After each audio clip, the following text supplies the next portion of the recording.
রাজ্য সরকার জবাব চাই, জবাব দাও। ইনকলাব জিন্দাবাদ।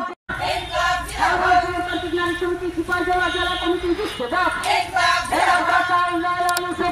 বাড়ছে কেন রাজ্য সরকার জবাব চাই, জবাব দাও। আলু সবজির দাম বাড়ছে কেন রাজ্য সরকার জবাব চাই, জবাব দাও। এই রাজ্যের নারীদের নিরাপত্তা নাই কেন রাজ্য সরকার জবাব চাই, জবাব দাও। রাজ্যে আইন শৃঙ্খলা ব্যবসা কেন রাজ্য সরকার জবাব চাই, জবাব দাও।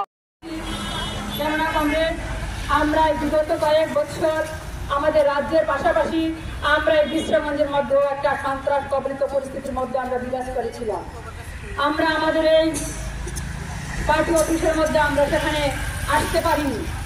আজকে দীর্ঘ 18 সাল থেকে 2024 সালের ডিসেম্বর মাসের আজকে নভেম্বর মাসের আজকে 19 তারিখ, ডিসেম্বরের 19 তারিখ, সে 19শে ডিসেম্বরে আমাদের আজকের যে কর্মসূচি সারা রাজ্য থেকে আমাদের মাঝ রেখে কর্মসূচি চলছে। যে আশা এবং বিশ্বাস নিয়ে এই রাজ্যের যুবক যুবতীরা, নারীরা, শ্রমজীবী অংশের মানুষ আরো বেশি কিভাবে রাজ্যের উন্নয়ন করা যায় সেই উন্নয়নের প্রত্যাশায় রাজ্যে বিজেপি সরকারকে সেখানে প্রতিষ্ঠিত করেছিল।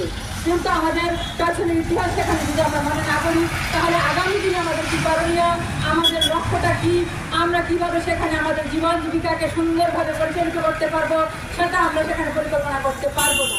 কাজে কংগ্রেস বিগত ইতিহাসটা আমাদের সেখানে মাথায় রাখতে হবে।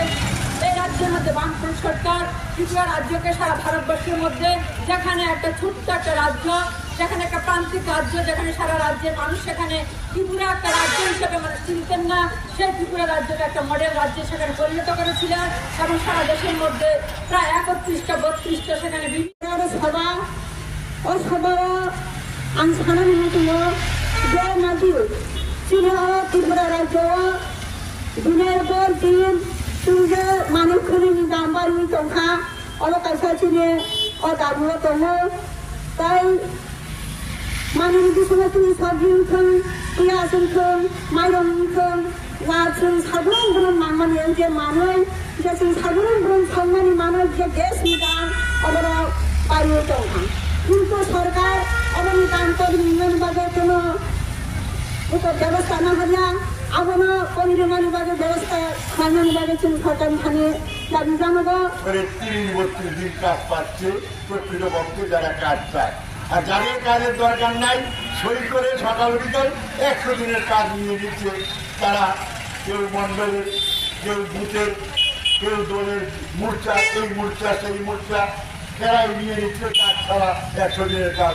আর কাজ যারা করে ৩০-৩২ দিন তাও সময় মতো টাকা পায় না। এই মাসে কাজ করলে 2 মাস পরে টাকা পাওয়া যাচ্ছে।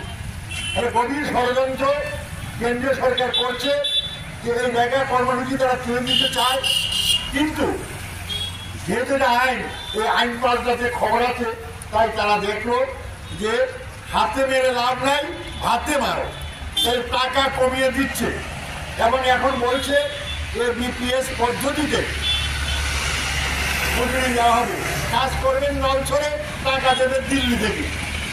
সেখান থেকে টাকা না পেলে এখানে কারোর বাড়িতে কাজ করলে টাকা না পেলে হইচই করে আপনি তার বাড়িতে চলা হতে পারেন, কিন্তু দিল্লি তো আপনি যেতে পারবেন না। এখন বলছে, আগে বলা ছিল